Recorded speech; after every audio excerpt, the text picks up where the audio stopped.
مێژووی هەڵەبجە زۆر لەو کۆنترەکە هەیە بەڵام وەک کاکازاد وتی ئەمە مێژووی ڕابردووی نازانین لەکێدا دروست بوو بەڵام ئەزانین کە لەکەیە بووتە قەزا ئێرە لە ساڵی 1869 بووتە قەزا شاری هەڵەبجە و یەکەم قایمقامی بۆ دانراوە لەو کاتەوە 154 ساڵ لەمەوە پێش.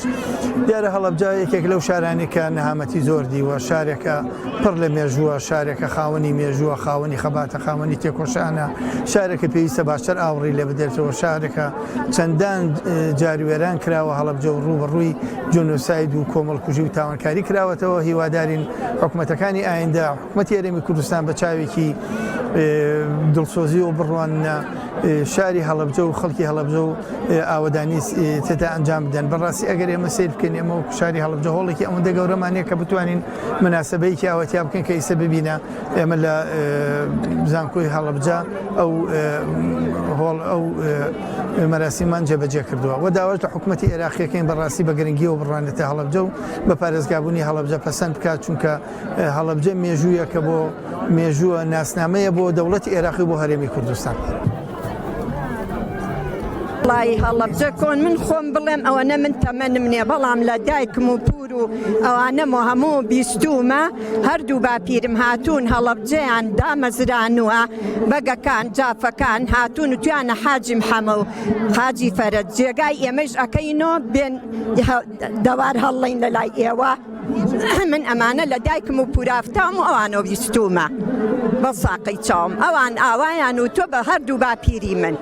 هەردوو باپیری من بەڵێ هاتوون لە هەڵەبجە ئاوەدانیان کردوتۆ اینجا ئێستا پێمانەڵەن سیانزە ماڵە بەڵام بەگەکان و توانە نە ئەمان ئەشرافی هەڵەبجەن بە ساقی چاوە بم.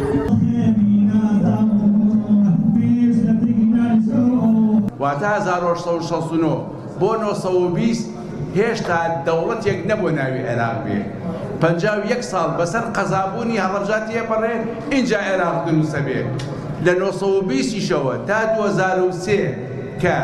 پاشاکان، مەلیکەکان، جمهوریەکان لە عێراقا حکمیان کردووە، ئێمەیان نەکردووە بە پارێزگا.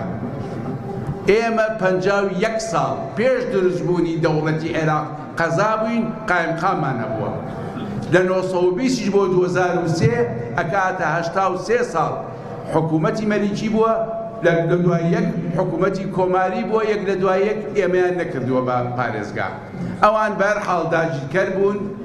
چیمیاییان پیا کردوین، زەعیمستیقیان بۆ ناردوین، سەیسایەقیان تەخت کردووە، کارێشقانیان وێران کردووە، خەڵکی شارەزور و هەورامانیان ڕاگواستووە.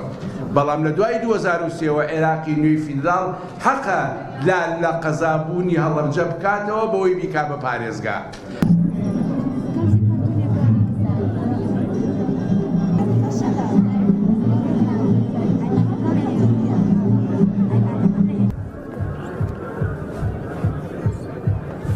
بێگومانەوە ئاشکرایە کە سیانزە ماڵە سیانزە ئامۆزا و برازا بوون، بەگزایە شیوەکەڵ بوون، کێشەیەکی ئاشاری کەوتۆتە نێوان هاتوون لە هەڵەبجە گیساونەتەوە لە دەوروپشتی کانینەوەڵی لای چارەوانی کۆنی هەڵەبجە لێیا هەڵیاندا و ئیتر لە ڕێ ئەوانە بۆ جارێک تر هەڵەبجە ئاوەدان بووەتەوە. ئەمێ من نەچمە سەر باسی تر درێژێ بەمێ ئەوەندە بڵێم کە ئەم عشرێتە ئەم بنەماڵەیە بنەماڵەیەکی ئەوەنە خێرخوا ئەوەنە دوورە کێشە بوون تا ئێسێکی لەگەڵا بێت پیاوکوژێک یا تاوانبارێکیان تیان نەکەوتەوە کە بڵێنەوە هەمیشە هەوڵی خزمەتکردنیاندا بە سەخاوەت و بە خزمەتکردنی خەڵکانی دەوروپشتیان بنەماڵێکی دیار بوون و ئاودان کەرەوەی هەڵەبجە بوون ئەو کاتە و ئەنجا دوای ئەوان